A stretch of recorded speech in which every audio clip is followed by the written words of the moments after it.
right, Shalom. I want to give all the praise, honor, and glory to Yahweh Bahasham, Yahweh Shai Bahasham Rakakwadash. Double honors to the apostles and elders of Great Millstone who taught me this truth. Shalom to the hopeful elect. I'm back with another quick lesson through the Holy Spirit, the Rakakwadash. Big things happening in 2026. All right, that's the spirit. Okay, and we're going to circle back to this article a little later. But this is from americasfirstreport.com. The headline reads, it says, war is one of the most important major trends to watch during the next several months. Okay, because we see that the spirit of war is escalating. Okay, NATO is at war with Russia right now. Okay, you have the small hats advancing into Gaza. Okay, the genocide of those people, the further takeover of that region, that land.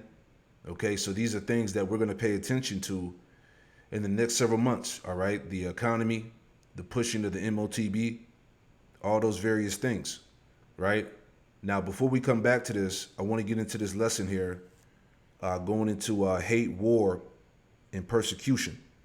All right, because we understand through the spirit that we're gonna be tied to the madness and confusion that's going out through America right now. Okay, the psyops, the false flags, and what they deem as radical extremism. Okay, for the sake of the doctrine in Yahweh Shem Yahweh Shai. All right, and we're not ignorant of Satan's devices. Right, real quick. This is Ephesians 6:10. It says, finally, my brethren, be strong in the Lord in the power of his might. Put on the whole armor of Yahweh Shem Yahweh Shai, that you may be able to stand against the wiles of the devil. See that? So this devil, this Edomite, man, this system is getting ready to come with all types of wiles and deceptions, man. Okay, unjust laws, things of that nature. All right, so let's play this and we'll get into the spirit here, man.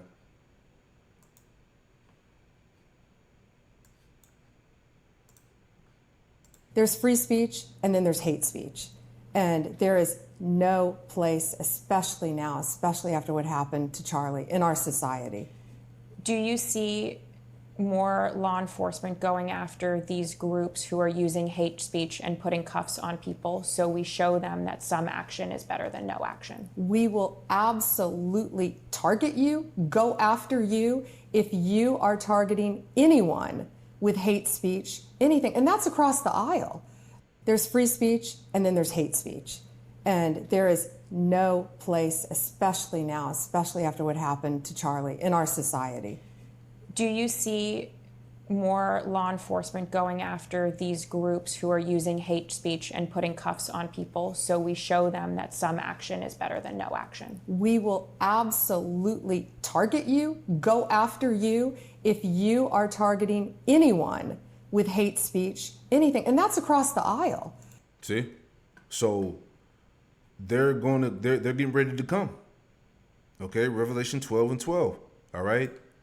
This is Revelation 2:10. All right, dealing with that persecution. Okay, they're going to send law enforcement against anybody that's targeting people with hate speech. All right, and this is all done in the name of Charlie Dirk, right? Revelation 2:10. Fear none of those things which thou shalt suffer. Behold, the devil shall cast some of you into prison, that you may be tried. And you shall have tribulation 10 days. Be thou faithful unto death, and I will give thee a crown of life. All right, so this is all part of the straight gate, man. Okay, as I said, we understand that we're going to be tied and linked to what they deem radical extremism. All right, more psyops and more madness that's being pushed out across the board, man. Okay, and I want to bring this out. We were talking about this at the Wednesday camp. All right, but this is what it was all about. All right, I put in the Gronk here about how pretty much CK, who got his TV turned off, okay, on how he became a scapegoat for free speech, right? So I just want to read this real quick, because this is everything that we see taking place now, all right? It says how CK's death became a scapegoat for free speech restrictions, right? It says that the scapegoat, quote unquote, framing refers how Kirk's killing has been invoked to justify a rapid escalation and speech policing. Okay, that's what it was all about. Okay, it says, because I saw something posted about the left, they have something called cancel culture. Now the right has something called consequence culture or something like that. Okay, but it says Kurt's killing has been invoked to justify a rapid escalation in speech policing, often under the pretext of preventing hate or incitement. See? It says that could lead to more violence. So that they can say, because of what you believe or because your doctrine is the reason why this person did such and such against, so and so. Okay, that's the narrative that they can use. Okay, because of what you said, what you believe in, your doctrine promoted or prompted these people to commit these acts of violence. This is why, again, we're not ignorant of Satan's devices, right? But it says, critics argue that this selectively targets dissenters while eroding First Amendment protections, turning a tragedy into a tool for conservative enforcement speech codes. See? Key ways that this was unfolded include, number one, mass firings over social media posts. And this has been happening for days since the CK incident took place. Okay, people are being fired left and right. They got a whole database created to those that are speaking out negatively against what happened to CK. Okay, that as we talked about, the social credit score system. Mass firings over social media posts. In the days following the shooting, numerous individuals, teachers, students, and public employees were fired or disciplined for online comments perceived as insensitive or celebratory about Kirk's death. For instance, educators in Florida and other states face backlash for posts criticizing Kirk's politics. Right, because when you watch his videos, okay, he was shitting on you niggas, man. Okay, pushing that Edomite first spirit, that American, make America white again spirit. But the moment Jake want to say something, all right, they're showing you that, look, you don't have any right to say so, and if you do, you're getting fired. Okay, this is why we implore you believers to be salty, to move with wisdom online, man. It says, with school boards citing the need to honor his memory and curb diversive rhetoric. See, these are the talking points they're using. Legal experts note that while private employers can fire for speech, the wave of public sector actions raises First Amendment concerns, especially when tied to political views. See, this has been described as a free speech crackdown, where the emotional weight of Kirk's assassination is used to normalize punishing protected expression. See that? So your so-called freedom of speech is out the window, man. And they're showing you by disciplining and firing you for what you say against about what happened to him. It says White House Republican push for rhetoric controls. Okay, he was sacrificed for rhetoric controls. Salakia, I'm beating that word up, right? But this is what it was about. The Trump administration has explicitly linked Kirk's death to broader threats of left-wing extremism, all right, which we're going to be tied into all of that, using it to advocate for new guidelines on online speech. The White House has targeted groups like progressive activists, media outlets, threatening investigations into rhetoric that incites violence, all right? And like I said, they can say that the doctrine that we teach incites violence easily. FBI Director Kash Patel, during Capitol Hill testimony, condemned political violence, but also signaled support for monitoring harmful speech, framing it as a direct response to Kirk's killing. Republicans in Congress have proposed bills to expand hate speech definitions, okay? Because those hate speech definitions are broad, man. Arguing that unchecked criticism of figures like Kirk contributed to the assassination despite no evidence linking to the suspect's motives to specific online discourse. You see, but this is the beginning of it. Okay. Let me see. Let me read a little bit more. It says, we'll read this last part here, and we'll get back to the scriptures. It says, number 3, debates on First Amendment limits. Organizations like the Foundation for Individual Rights and Expression, FIRE, have warned that, you quote, you can't fire your way to free speech, highlighting how post-assassination punishments erode protections rather than enhance them. Online reactions, including memes or blunt opinions about Kirk's controversial stances, examples given on election denialism or campus conservatism, had led to doxing and job losses, right? Testing the boundaries of what constitutes protected speech versus colloquial commentary. First Amendment scholars emphasize that even offensive speech about public figures is safeguarded, but the tragedy has created a chilling effect, while with conservatives arguing it's necessary to protect democracy in the wake of the killing. Right, so they can use that. Okay, we gotta stop what people are saying to protect democracy and all these other excuses that they're using. But again, this is the time we in. All right, this is Luke 21:10. It says, then said he unto them, nation shall rise against nation, and kingdom against kingdom. And all these things are happening now, okay, within America and outside of America. And great earthquakes shall be in diverse places, famines and pestilences and fearful sights, and great signs shall there be from heaven. The point, but before all these, they shall lay their hands on you and persecute you. See? Delivering you up to the synagogues and into prisons, being brought before kings and rulers for my name's sake, for the name's sake, for the doctrine of Yahweh Shem Yahushai. These things are on the table. Okay? Jail time, imprisonment, man. Okay? Being fined. Okay, being brought before the kings of this world, man, before the rulers, the governors, man. Okay, for Yahweh's sake. And it should turn to you for a testimony. Settle it therefore in your hearts, not to meditate before what you shall answer. For I will give you a mouth and wisdom which all your adversaries should not be able to gainsay nor resist. And this is why these things are happening, man.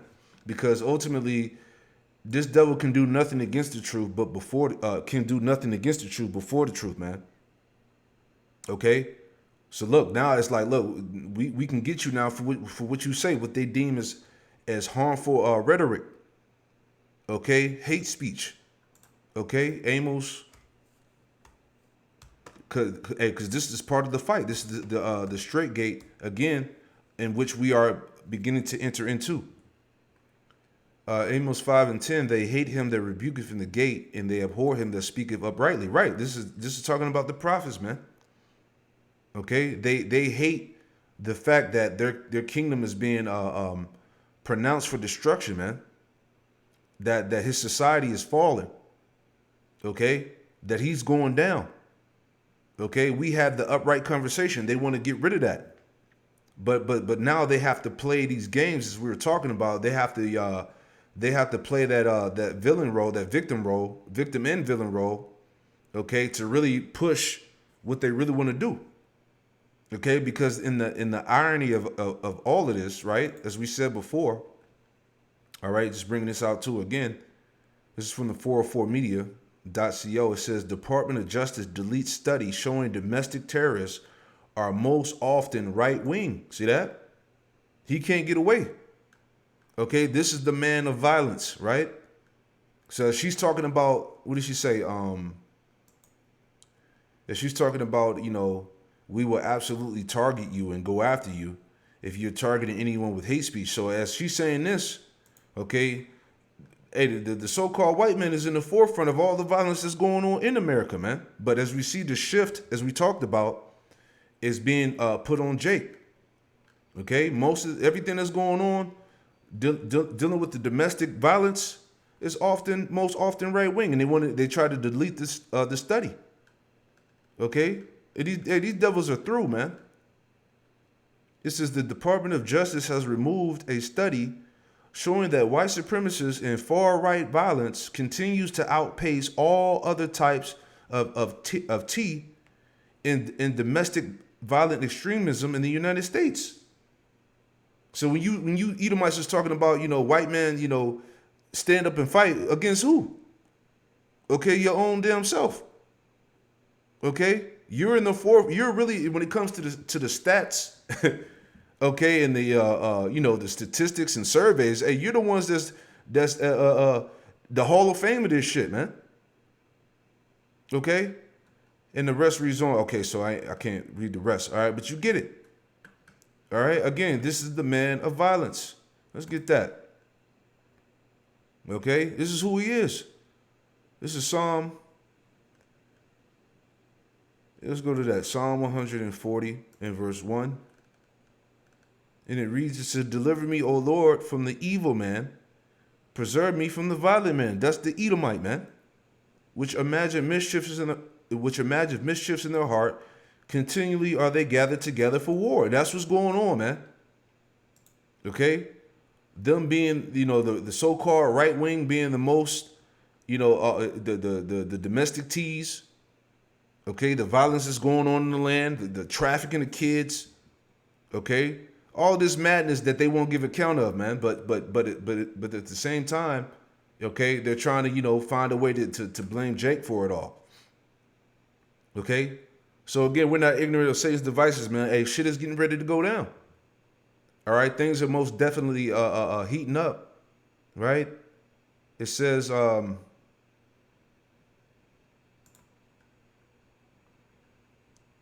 143, they have sharpened their tongues like a serpent. Adder's poison is under their lips. Salah. Okay? Keep me, O Lord, Yahweh Shem Yahushai, from the hands of the wicked. Preserve me from the violent men who have proposed to overthrow my going. See? The proud have hid a snare for me, and cords they have spread a net by the wayside. They have set gins for me. Salah. And this is all part of the traps. Okay? What Pam Bondi said, what they're getting ready to do, the bills that they're passing. Okay? It's all for that purpose, to shut anybody that's speaking the truth down. Okay? Isaiah 29 and 21, that make a man an offender for a word, and lay a snare for him that reproveth in the gate. See? And turneth aside the just for a thing or not. Let's read that in the NLT. Same verse.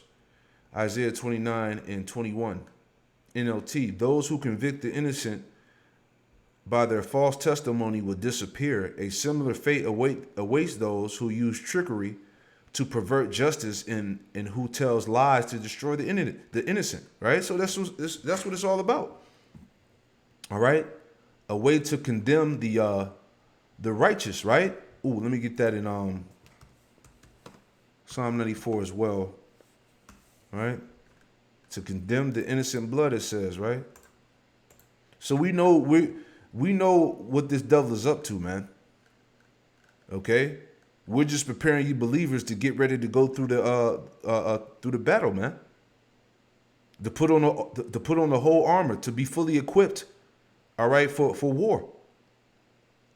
This is Psalm 94 and 20. Shall the throne of iniquity have fellowship with thee, which frameth mischief by a law? See? They gather themselves together against the soul of the righteous and condemn the innocent blood. You see? So it's really, as we talked about, all these things that they're talking about are going to translate to the Israelites, man. Okay? All these bills and laws and the hate speech narrative, all of that, man. Okay? This is Psalm 73. In verse 6, therefore pride compasseth them about as a chain. Violence covered them as a garment. All right, he's that man of violence. Violence covered them as a garment. Okay? This is his nature. All right, Proverbs 4:17, for they eat the bread of wickedness and drink the wine of violence. This is what's going on now. This is why you got the troops being deployed, National Guard, ICE, Okay, they're ready to make war with Jake. Okay, you got the what you call it, the policing of speech online. For anybody that's speaking out against the small hats, CK, the narrative that the government wants you to believe, So there you go. Right? Let's see what this last part says. It says, in essence, while Kirk himself was a vocal champion of unrestricted speech, his death has been co-opted as a symbolic justification for selective censorship. See? This has fueled partisan divides, with some viewing it as rightful accountability for, quote, toxic language, and others as hypocritical overreach by those who previously decried cancel culture. The situation remains fluid and with ongoing legal challenges to the firings and calls for federal intervention. Yeah, that's it. Right? Let's get some more. Yeah, we talked about this, the violent men and men of violence, man. Okay?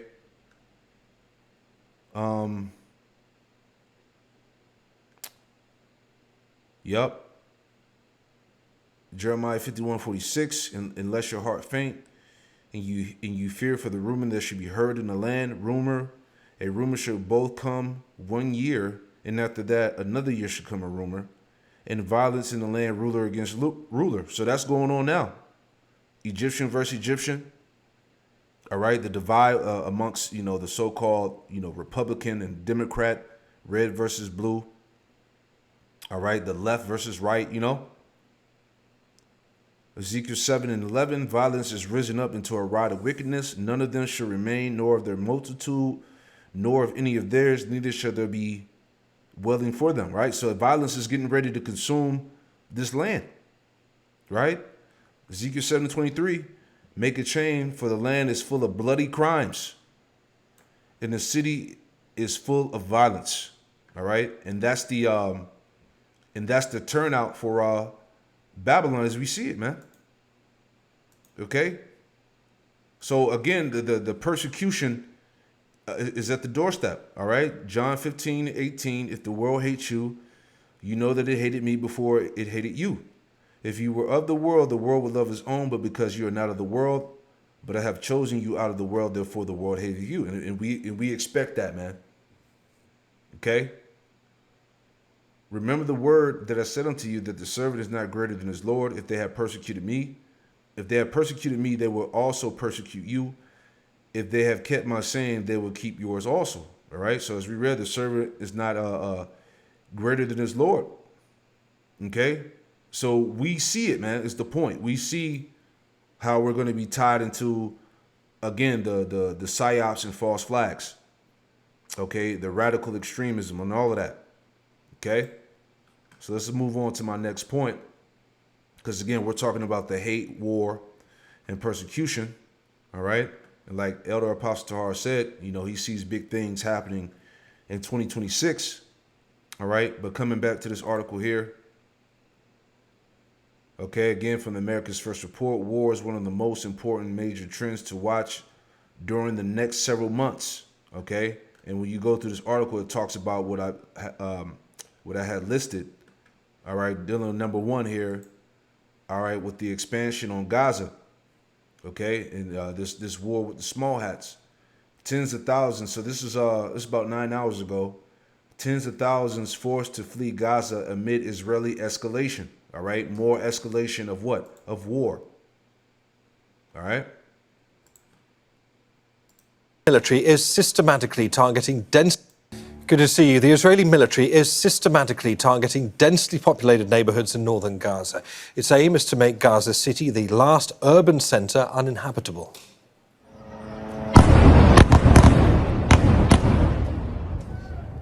Several residential buildings south of the city have been bombed on Friday. Busy civilian areas have been hardest hit. In Israel's large-scale ground offensive, at least 21 Palestinians have been killed in attacks across the Strip on Friday. Well, in just 2 days, the Israeli army has forced nearly 40,000 Palestinians out of northern Gaza. That's according to the United Nations monitors who've been documenting the mass expulsion. People often come under attack while they are heading south. And even when they're in areas that the Israeli military has designated so-called safe zones, like Al-Mawasi, they're bombed there too. Hani Mahmoud is live for us from Al-Nusayrat in central Gaza. Hani, and the steady exodus of people from Gaza City continues unabated. Hani, what are you seeing and hearing there?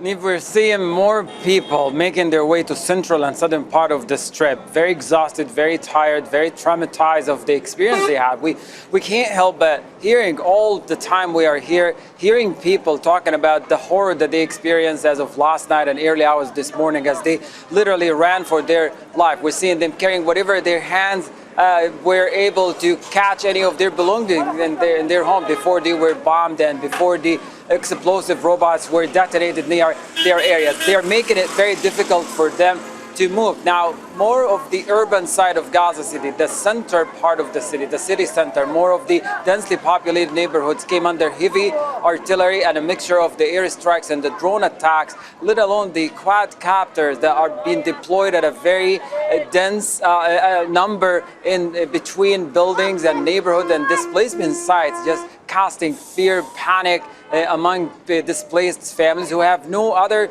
choice, no other alternative. Central and southern part of the Strip are not safe zones for people. People are hesitant. People still are not making the decision. The remaining, whoever remained in Gaza still cannot make up their mind of coming to Gaza City because, you know, there is death, there is destruction, there is devastation from what they heard from their family members, from their neighbors, from people that they knew moved already to central Gaza and described the situation for them. They became less and less discouraged. What you see on the road here, much of the exhaustion and much of the difficulties. What caught our attention just the past couple days, we've seen one person who kept moving forth and back, carrying the remaining of his belongings from Gaza City. And we managed to catch this person and we want to talk to him just to tell us, give us a bit of insight of what's going on in Gaza, to tell us a bit more on the journey he has been taking for almost a week. It's not just the past couple of days when we've seen him, but he has been moving for over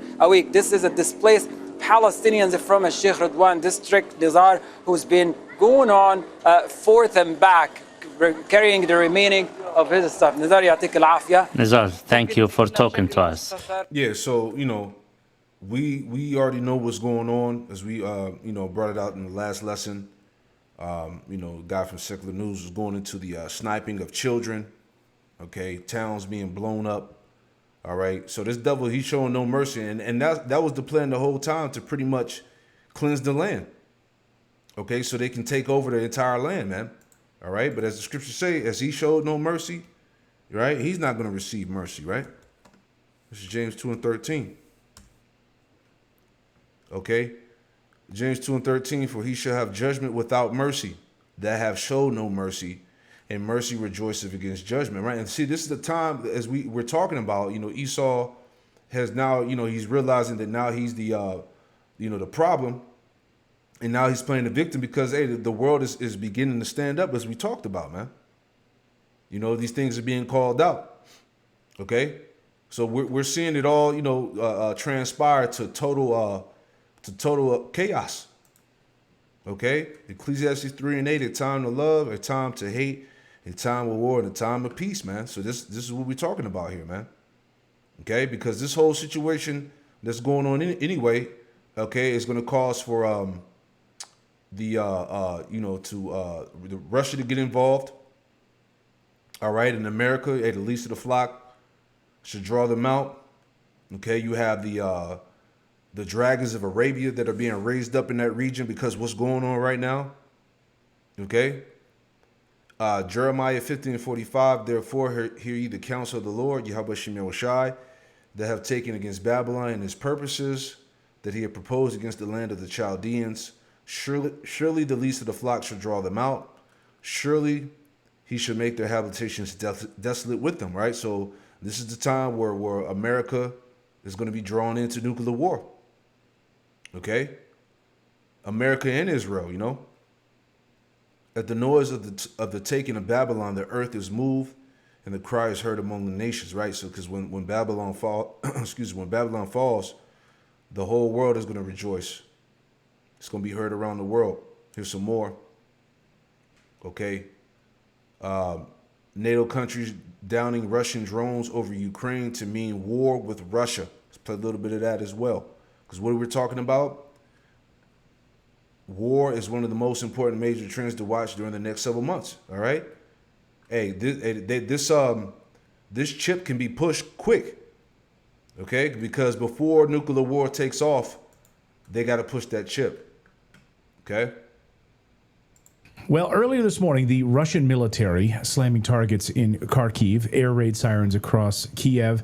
This comes as Russian President Putin has declared that NATO is officially at war with Russia, something we've been saying for years on this show. Not sure exactly why Putin hasn't wanted to admit it until today, but it's been pretty obvious to all of us that have been watching this that this is a NATO proxy war against Russia.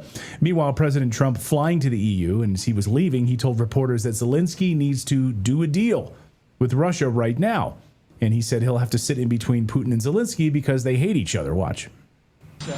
You know, those are two people, Zelensky and Putin, that hate each other. And it looks like I have to sit in the room with them because they can't sit in the room together. There's great hatred there. But no, that meeting accomplished a lot. And this morning in Israel, Benjamin Netanyahu said that Israel's enemies are America's enemies and that Qatar and China are preparing for an attack on Israel. So I'm sure we need to probably do what Netanyahu tells us to do like we always do. Yeah. So that's what we just talked about. At least the flock should draw them out. Hey, America's getting ready to be drawn into this thing. Okay?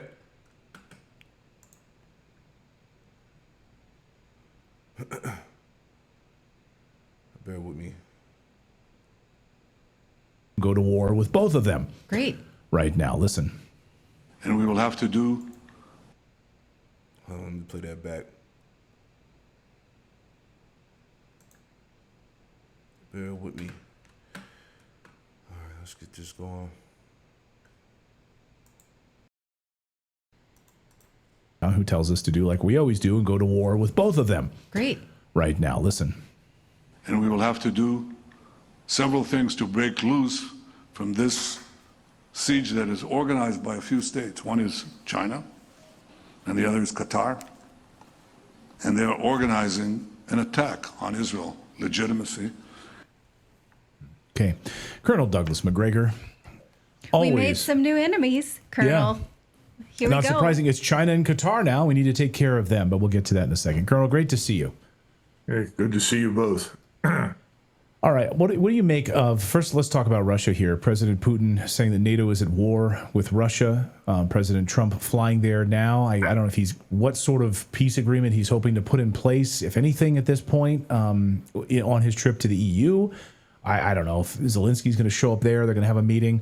But we were supposed to have peace. We were told within 24 hours of President Trump taking office. This is descending now into the fall, going to get cold, freezing temperatures now on the battlefield. Where do you think things stand now? Well, I think things are pretty much what they've been for several months now. The war is lost. The Ukrainians have been largely annihilated. The sad part is that President Trump doesn't seem to be aware of that. He continues to repeat these utterly fictitious numbers and assessments that I guess he gets from the intelligence community, which is part of the problem. I don't know, but I mean, the notion that I think he made a comment yesterday, well, 8,000 men died in the last month. And of course,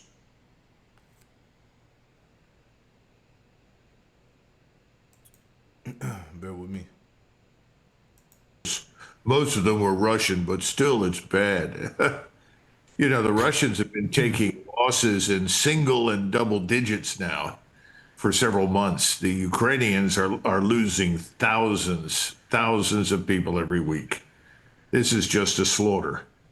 And I don't know why President Trump doesn't recognize that and simply state the facts. The facts are the Ukrainians have lost this war. Now, he can continue to rely on General Kellogg for fictional numbers, which is what he appears to be doing. But even worse, he can conclude that Russia is losing, according to General Kellogg, because The Russians haven't marched into Kiev. The Russians haven't crossed the Dnieper River yet. It's a rather bizarre logic. There's never been any understanding in the West of certain things. Number one, President Trump has never recognized Russia's legitimate security interests in eastern Ukraine.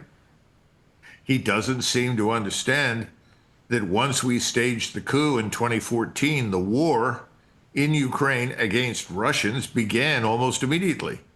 And that war continued to rage for years until finally the Russians said enough is enough and intervened in eastern Ukraine. If you can't agree on the truth of what is actually going on and what has happened, how can you reach an agreement? In other words, if you come into this discussion with two separate sets of facts, what are you going to get? And the answer is nowhere. So I don't see President Trump coming out with anything. The other thing is that we're not in a very strong position because, as you pointed out, Clayton and Natalie, earlier, we have led this war against Russia.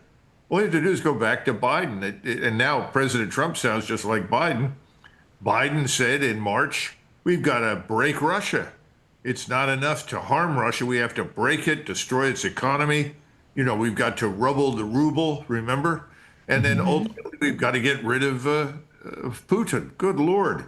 There you go, man. So, again, what more can we say?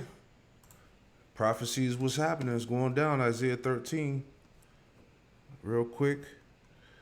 Isaiah 13 and 4, it says, the noise of the multitude in the mountains like as a great people, a tumultuous noise of the kingdoms of nations gathered together. All right? NATO, Russia, China, Israel. Okay? And the alarm of war.